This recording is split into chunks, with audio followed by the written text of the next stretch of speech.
ప్రభునందు ప్రియమైన శ్రోతలకు వందనములు. ఈ పోడ్కాస్ట్ కార్యక్రమంనకు స్వాగతం. మీ అందరి కొరకు ఈ కార్యక్రమమును ప్రసారం చేయుచున్నాం. విని దైవాశీస్సులు పొందుకోగలరు. ప్రభునామంలో అందరికీ వందనాలు. సంపాదన అనే అంశంను ధ్యానించుకుందాం. అపోస్తుల కార్యము 20వ అధ్యాయం 28వ వచనం. దేవుడు తన స్వరక్తం ఇచ్చి సంపాదించిన తన సంఘము అని చదువుచున్నాము.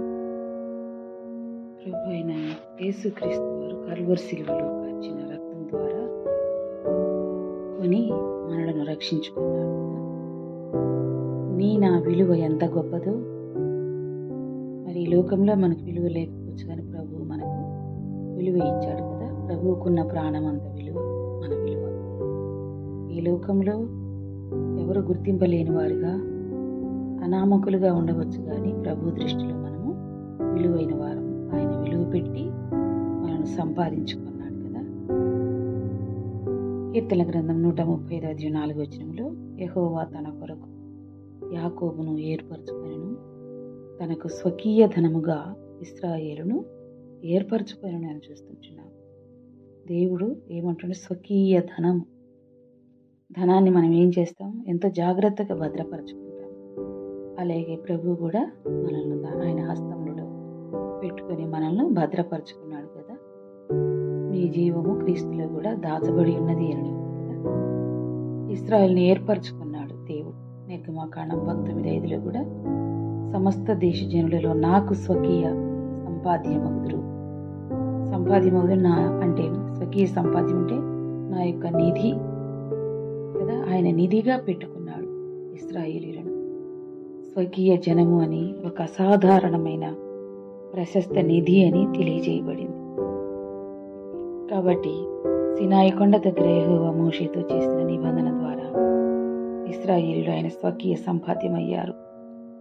సృష్టికర్తగా జనముల మీద అధికారం ఉంది. అయితే ఆయన సమస్త జనులనందరినీ విమోచించాలని తన ఉద్దేశ ప్రకారం రక్షణకరమైన తన కృపనందించే సాధనంగా ఇశ్రాయేలీయుల్ని తనకు ప్రతిష్ఠిత జనంగా చేసుకున్నాడు కదా.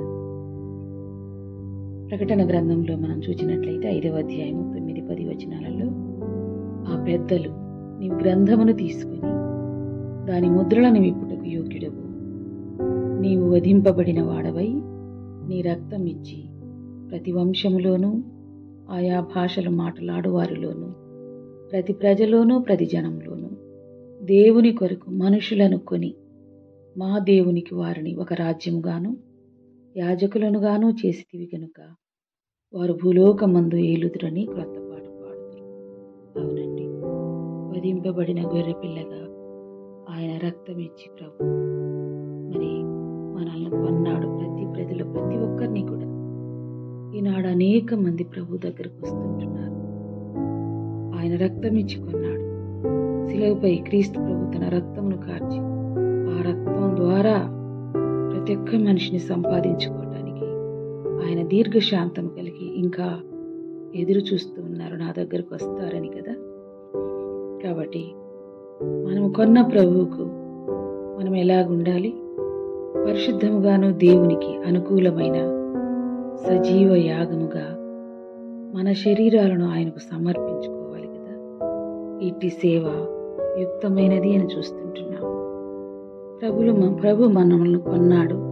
మనం ఏదైనా వస్తువు కొంటే అది నాది అని చెప్తాం కదా.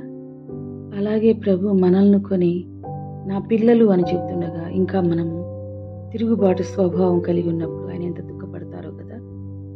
కాబట్టి ప్రభువుకు అనుకూలమైన జీవితం జీవించాలి.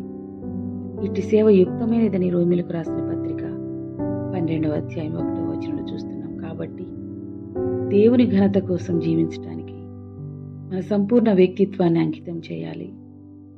ప్రభువును నమ్ముకున్న మనం ప్రత్యేకమైన జీవితం కలిగి ఉండాలి. మన మనస్సు మారి నూతన మగుటు వలన క్రమంగా రూపాంతరాన్ని మనం అనుభవించాలి. పరిశుద్ధాత్మ మనలో పనిచేస్తుండగా ప్రార్థన చేయడం, దేవుని వాక్యాన్ని చదివి తలబోయడం, ఆరాధించటం, దేవుని కార్యాలను ధ్యానించటం, క్రమం తప్పకుండా చేయటం ద్వారా మన మనస్సు మార్పు చెందుతుంది. మరణం తన రక్తం ఇచ్చి సంపాదించిన ఆయన పోలికలోనికి మార్పు చెందుటకు ప్రభు మనకందరికీ సహాయం చేయనుగా. ఈ కార్యక్రమమును గూర్చి మీ సలహాలు మరియు మీ ప్రార్థనా అవసరతల కొరకు మమ్మను సంప్రదించవలసిన మా ఫోన్ నంబర్ 948585085039 మరియు ఈమెయిల్ ఐడి info@fibaonline.org. మా ఫోన్ నంబర్ మరొకసారి 9480585039. Email ID info@fibaonline.org.